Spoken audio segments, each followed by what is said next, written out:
the moment we've all been waiting for. Mr. Michael Juan Nunez Yay. is in the building. Yes. Hey, Do thank y'all hear y'all. all those hand claps? Thanks, man. Those virtual hand claps? Yeah, man. Michael, thank What's you. happening? Oh, man, I'm so blessed. I'm really excited, if you could tell by my voice, Thanks that for having you me, are man. here. Hey, Yes. I'm excited to be here. I'm glad. We love your music, needless to say. So we're excited to see what you got to talk to us about tonight. I'm excited to hear it too. Well, why don't you tell us a little bit about yourself, Michael? There's not much to tell. I'm a country boy from Iraq, You know Louisiana. what? That's what I'm talking I about. was born in Lafayette, but Lafayette. raised in Iraq, and that's where I make my home with my wife and my 2 girls. 2 beautiful girls. And yeah, play music, and that's about it. You know what always strikes me about you? You are so humble, but when you read your bio, it's like a who's who of talent and people you've played with, people who played with you. I mean, you have been blessed. everywhere. Yes, you truly have been blessed, Yes, and I you have. are really, really talented, but you keep that humbleness about you, and that's just a beautiful thing. Well, it's music. It's not rocket science. Yeah, you what? know? Hey. There's much more important things in life. I mean, let's face it. But I was blessed with the talent, and I'm happy to share it. Well, You know, we're so happy. there's lots of talented people in the world. Thank God we have those people. Yes, you know? indeed. So, well, we're happy you're sharing your talent with us. We're going to play one of your songs, Michael, and then we're going to come back because we want to know a lot more about what inspires you and what started all this music. yeah, man. Okay, you're going to join us? You're going to stick Sure. around with us? I'll stick around for a little while. Awesome. Ladies and gentlemen, y'all just hang tight. Here's Michael Juan Nunez, Make Up My Mind. 2. And we have Mr. Michael Juan Nunez in the building, ladies and gentlemen. We're What's back. happening? We were just talking, you probably heard us, talking about, this show and all that we hope to or aspire to attain from this show, which is basically to highlight all the beautiful music that's being played here on the show and to really just delve deep into what makes these songwriters tick. So, Michael, tell us, when did you decide to be a songwriter? Or did that always come natural to you? Yeah, I don't know. I don't know when, at what point I decided that I was a songwriter, quote unquote. I think I always wrote songs because it gave me an opportunity to play what I wanted to play. You know, instead of playing cover music, other people's music, which I dig learning. Cover material and playing it, but always had a drive to do my own thing, you know? Right. So I would, in the early days, it was kind of a vehicle for myself and my band to be able to just play our own music. Was this the River Babies? Yeah. So how did y'all come together? We met the drummer Jeff Lewis at a blues jam back in the day. Brandon Henry was from Abbeville. He was like a town over, and I don't even remember how it is that we met. But we were Music kids. was the unifier. Yeah, and it was like somewhere in the music community he was introduced. We played in a few bands together, like around Vermilion Parish, I guess, you know, like Cajun and country bands and this and that. We'd fall in. If I would get into a band, it was like, hey, I know a bass player, and we'd get friends. He'd go into the, hey, I know a guitar player, So we went on like that for a while, and then we found Jeff Lewis at this jam. He was playing with this other band in Lafayette, and we stole him from that band, Gotcha. Kind of just, hey, you want to start a band? And we had no idea what we were doing. Well, you guys were lucky because magic like that doesn't always happen, from the jump. It was one of those things where it's like when we saw Jeff play, Brandon, we call him Q. Q and I had been playing, by this time we had been playing for a few years together. Right. And so when we saw him playing, it was like, this cat right here, this is, we kind of knew where our music was headed already. Mhm. And when we saw Jeff play, it was kind of like, yeah, this cat is, has, and so we just get together and started jamming for a while. Remember, we had this Sunday night gig at Dee's Lounge in Abbeville. Dee's Lounge. I had played it before with Ronnie Weiss, who we play every Sunday, and we did that for a few years, and Ronnie left Dee's, and so I approached Miss D with this thing, and I brought my band in there, and that's kind of where we started playing every Sunday night for, I don't know, a few months, kind of getting our thing going. Nobody went. I'll be honest with you, 5 or 6 people, whatever. That's training ground right yeah, there. it gave us an opportunity to get our legs as a band. I'd never fronted a band before. Right. So it was just a different thing. You know what I mean? It is. It's one thing to play guitar behind somebody. It's another thing to be the front man, and got a lot of things running through your mind. I didn't realize it until I stepped up there, and the first time it was like, oh crap. Yeah, this is a lot. Yeah. So who wrote the songs in the band? It was main. I was the main songwriter. I'd write the songs, but we'd all kind of arrange stuff. It was a lot of group effort. But I mean, I'd come in with a song, and everybody would put their own thing to it. Add to it. Yeah. So where does the music come from when you do write a song? What inspires you? Like, do you have a process when you write, or it just has to hit you? I don't. Okay. I wish I did. I know a lot of cats that are writers, professional writers. They do it every day. Cats in Nashville, they make appointments. But you don't make an appointment with yourself? I can't. I don't. It has to inspire me. It has to inspire you. And it usually comes to me while I'm driving or while I'm alone. Just kind of whatever. I'll hear something maybe, or that might spark something. A line somebody says. I have a notebook, and I collect lines. Go out, you hear people talking. Right. Somebody says something that's like, wow. Yeah, I think that happened to Bobby Charles with the See You Later Alligator. Really? Yeah, he heard somebody say, I think in those terms, something to that effect. He heard a line, and it became a song. You hear people say interesting things if you take the opportunity to listen. Right. And I'm not much of a talker. Although you've got me talking tonight. I know, I love it. I'm kind of a quiet person, I guess, but it's not that I'm quiet. I'm listening. I like to listen. You like to listen, me too. Because obviously, that's how you learn. Exactly. Yeah.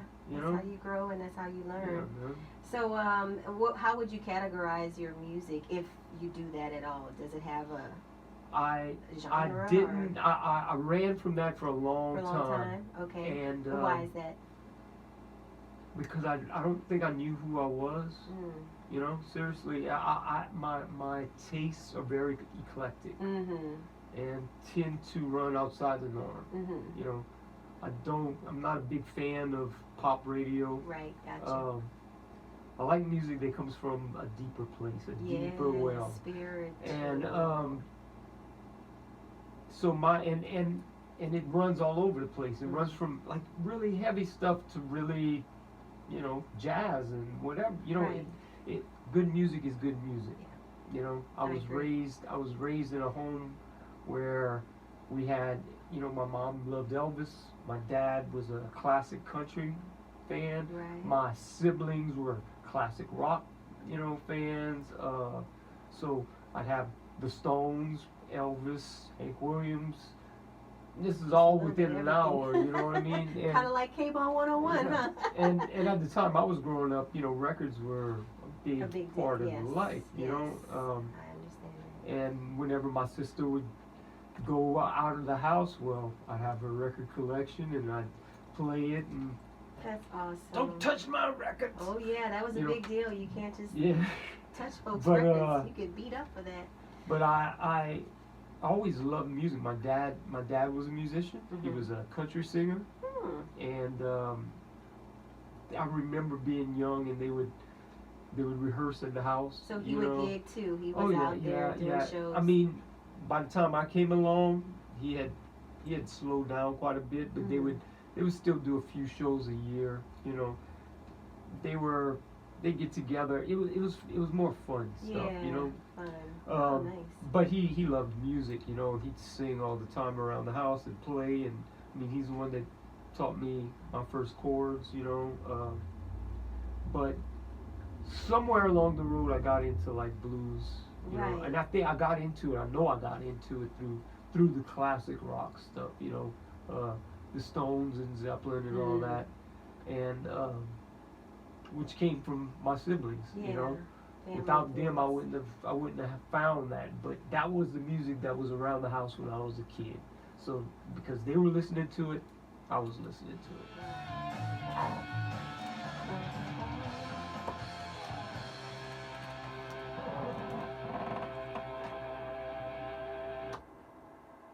That was Trainwreck by Michael.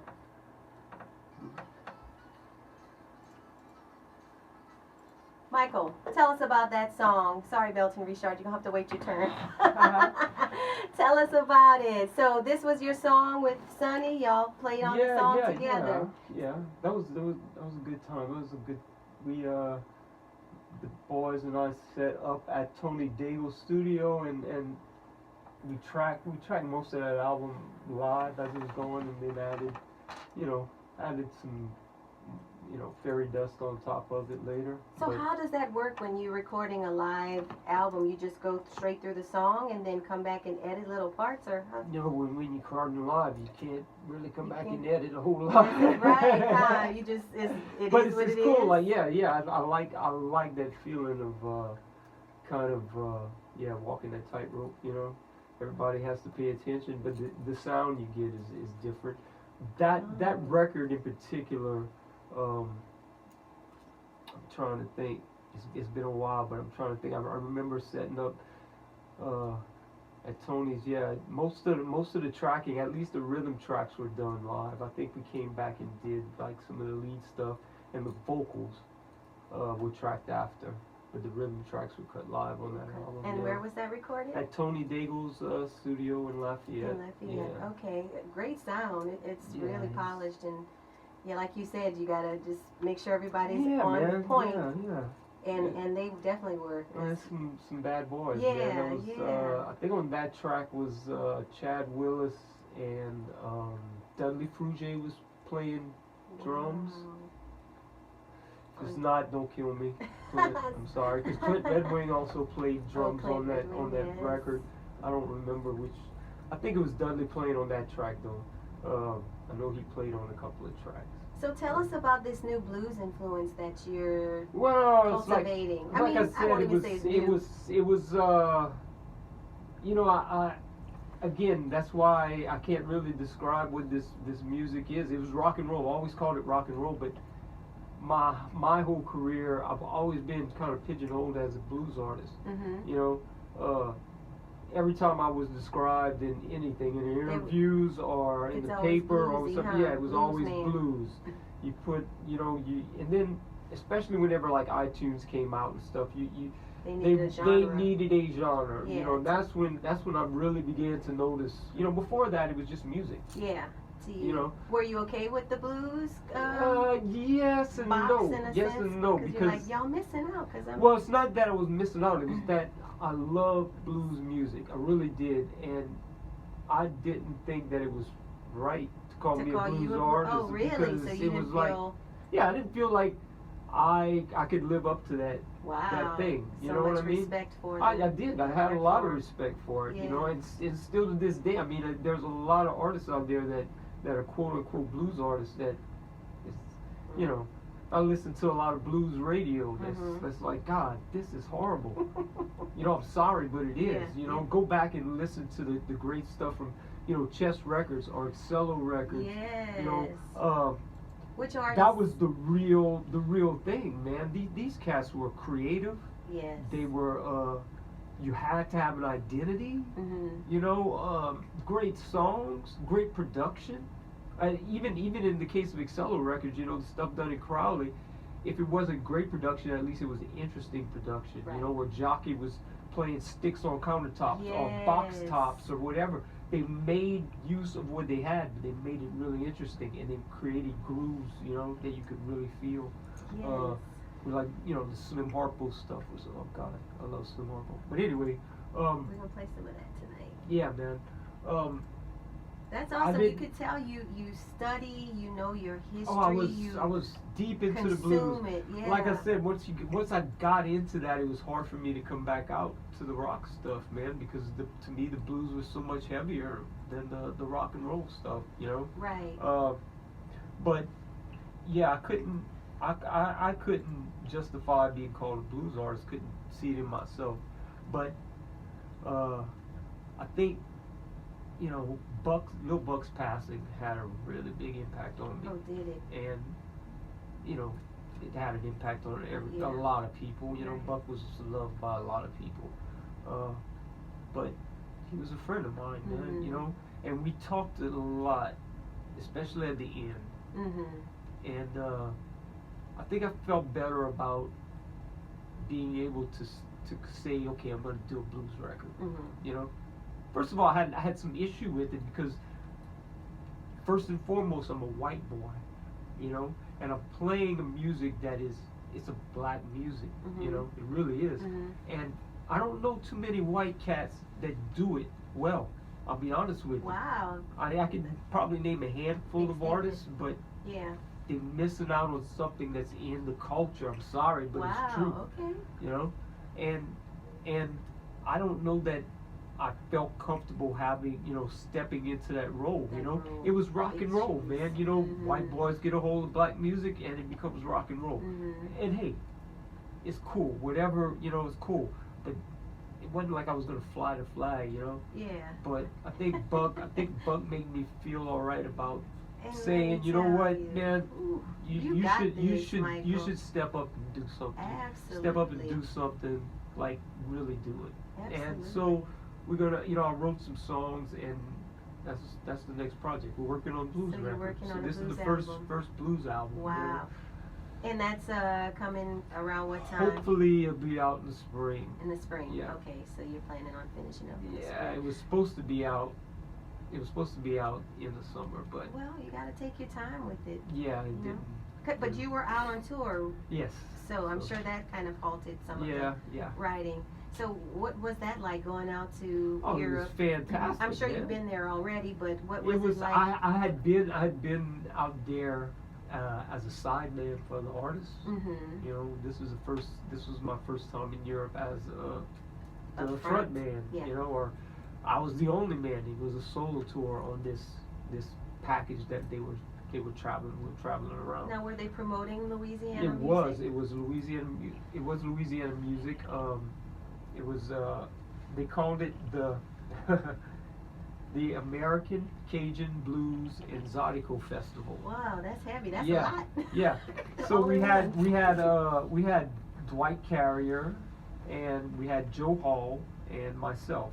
I was solo. I was the blues, quote You unquote. were the blues. Joe was, I don't know, it was Joe's Creole music. Mm-hmm.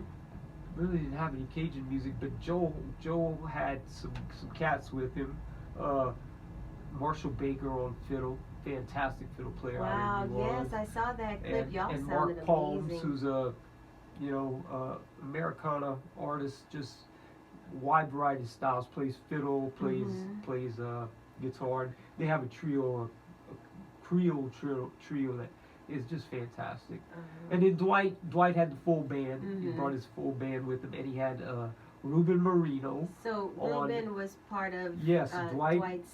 The year before, Ruben brought his band out, and Dwight was playing guitar for him. And then this year, they brought Dwight as the front man, and Ruben was playing rubboard. Oh, okay. You know, I'm which used is to hearing him play used to hear him playing accordion. Mm-hmm. But he played rubboard. He played accordion on a few songs and sang. You know, but yeah, Ruben and I hit it off early on in the tour, man. I just loved his energy, man. Really. And how was it received? Like, I was well received. performed? Everywhere was well received. I think most every show we played was either sold out or near capacity. And we played, I mean, this was like everything from theaters, big theaters, to, you know, some cool clubs. We played quite a few cool clubs. But, yeah, every place was either sold out or near capacity. It was well received, yeah. They love Louisiana so music. So they listen to Creole and Cajun and Zydeco music there? Yeah. And is it because there's a don't they play accordion there too? Isn't well, it the accordion similar? The accordion came out of Germany. Came out of Germany. I don't know. Is it the way they play it? Is it similar to here? I don't know. But you did take in some of the sites. Oh, we did as much as we could. Just so you know, guys, Michael's also a very prolific writer. Yeah, whether he knows it or not, because he shared a lot on Facebook. Through his writing as well. Yeah, and but you get bored on tour. Well, that was some incredible writing for boredom. Let me tell you. People think touring is glamorous, and it's not.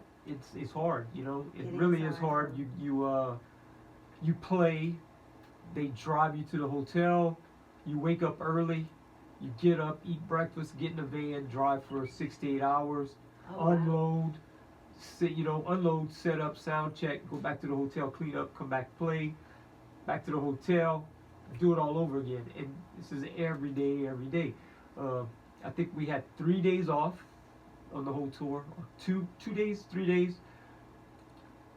I saw a lot of Germany and Switzerland, and my wife and I went to France at the end, which was really cool. But I didn't, while we were on the tour, I didn't get to sightsee as much as you'd like to. You know, you don't have time for it. Yeah, but as much as you can, you know, in between, you know, whenever we're setting up our sound check, Ruben, Dwight, and I usually would sneak off, and we'd run around town and try to see what we could see. You know? Were gathering more inspiration for the next song. That's what you were doing. But we wanted to see the sights, man. You know, we didn't want to just sit around. Absolutely. You know, we wanted to see the sights. You're there. You so might as well. So we saw what we could. That's you know, and the days off that we had, we saw what we could. But yeah, it's kind of a blur. Incredible. It's kind of a blur, you know. But yeah, the riding comes from, you know, you're riding in a van for 8 hours a day, you know. So it's like, got to do something, you know. Right. So. Well, we're gonna take a listen to this next song called "Mean Old Lady." I wonder where he got the inspiration for that one. Mr. G.G. Shin coming up.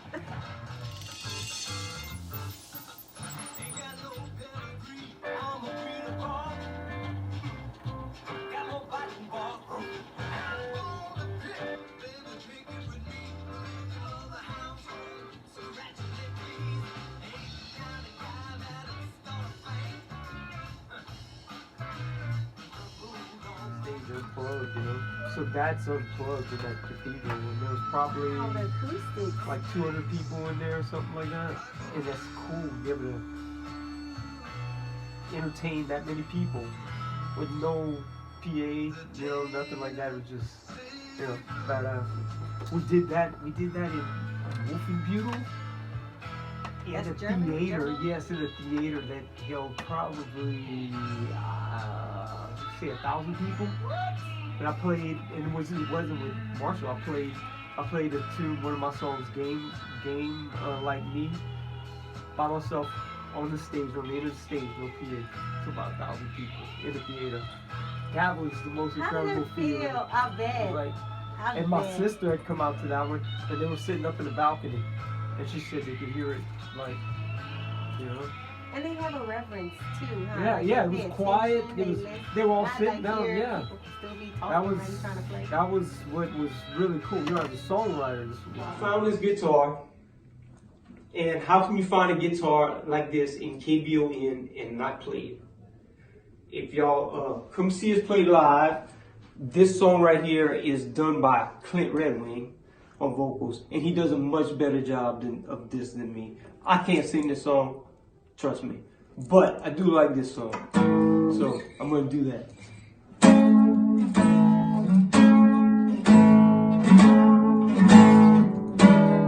Every Christmas time, come but once a year.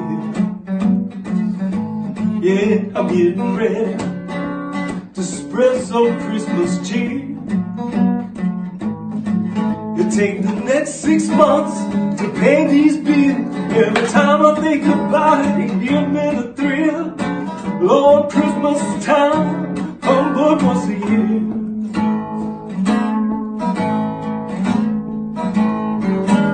Yeah, that's, I don't know the rest of the song.